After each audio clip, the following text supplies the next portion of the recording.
So is the Bible reliable?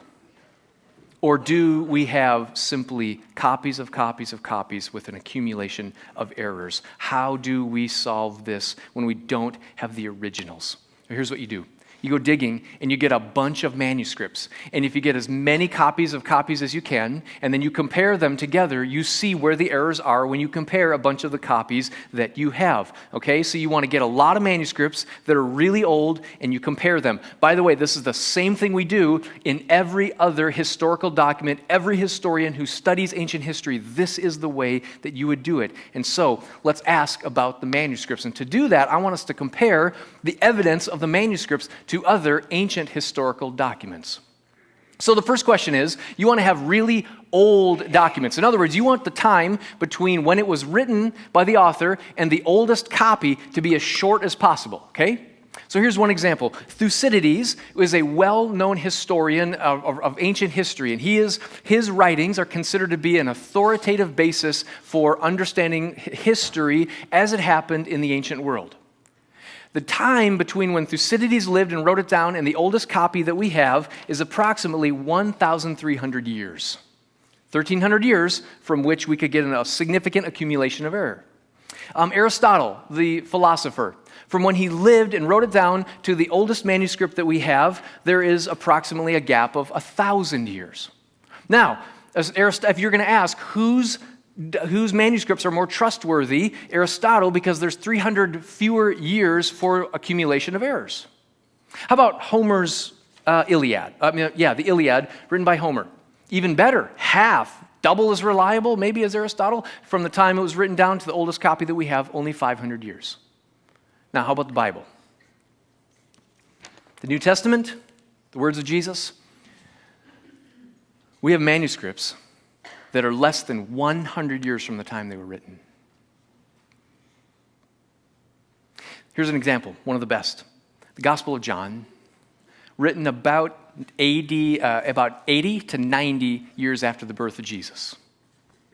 Probably one of the last ones written, we think.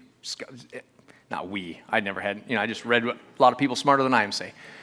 80 to 90. The oldest copy that has been found several years ago was dated at 125.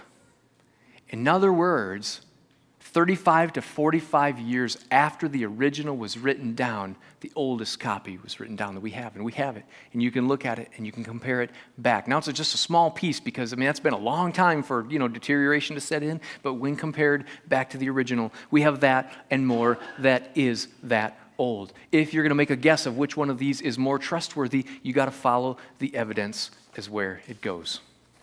All right, now the next question you could ask is not only how old the manuscripts are, but how many manuscripts do we have? Because the more manuscripts you have, the more comparison you have, and you can see how many errors there are or how many errors there aren't. Well, Thucydides, the historian, we have 8 manuscripts. One of the reasons that Thucydides is considered an authoritative source of ancient history is because we have so many manuscripts.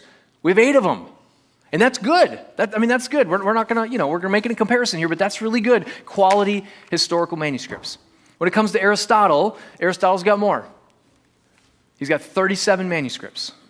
That's a lot of comparison to find. If you've got 37 that you can compare, you can find a lot of errors wherever they are that might accumulate, and you can get it down to what Aristotle most likely originally said by just running the numbers of what is most consistent with 37 manuscripts.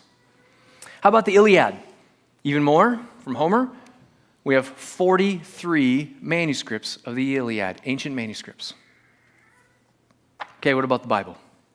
Here's what we're doing here, this little example. We're going to let every piece of paper, represent one manuscript. Now, the manuscript might only be one page. It might be a small piece. It might be several pages long. Manuscripts are just kind of like that. But how many manuscripts?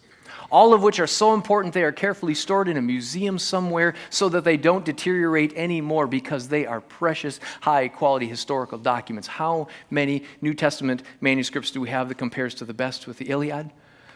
Well, like I said, I want to illustrate it for you. Some of you looked around, you saw some paper at the end of your row, and you said, uh-oh, we have homework today. No, you don't have homework. It's even more fun than that. If you have a ream of paper which represents 500 manuscripts, bring that up here at this time. Set it on the table, set it on the floor, wherever you do. Come on, bring them up. Look at the end of your row. Look around you. If nobody's sitting in front of you, look right in front of you. There might be some there. Bring them up. Put them here. I want us to see, by comparison, how many manuscripts we have of New Testament documents.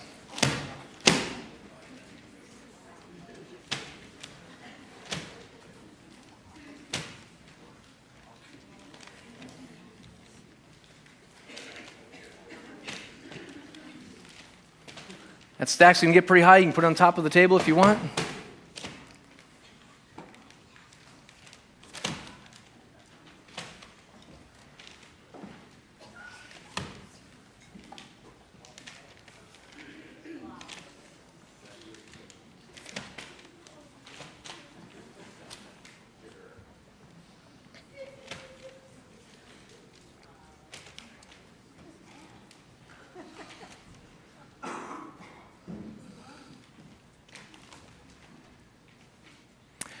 For those of you who are counting, we have 5,600 manuscripts in the Greek language. We have 15,000 manuscripts in other languages.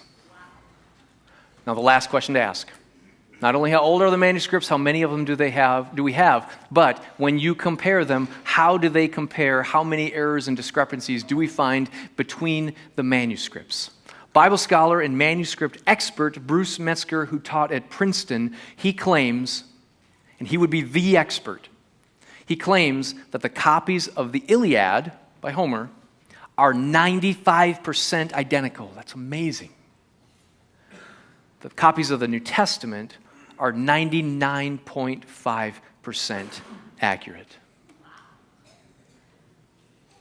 When I look at the evidence, internally and externally, my conclusion, I'm sure the Bible is reliable.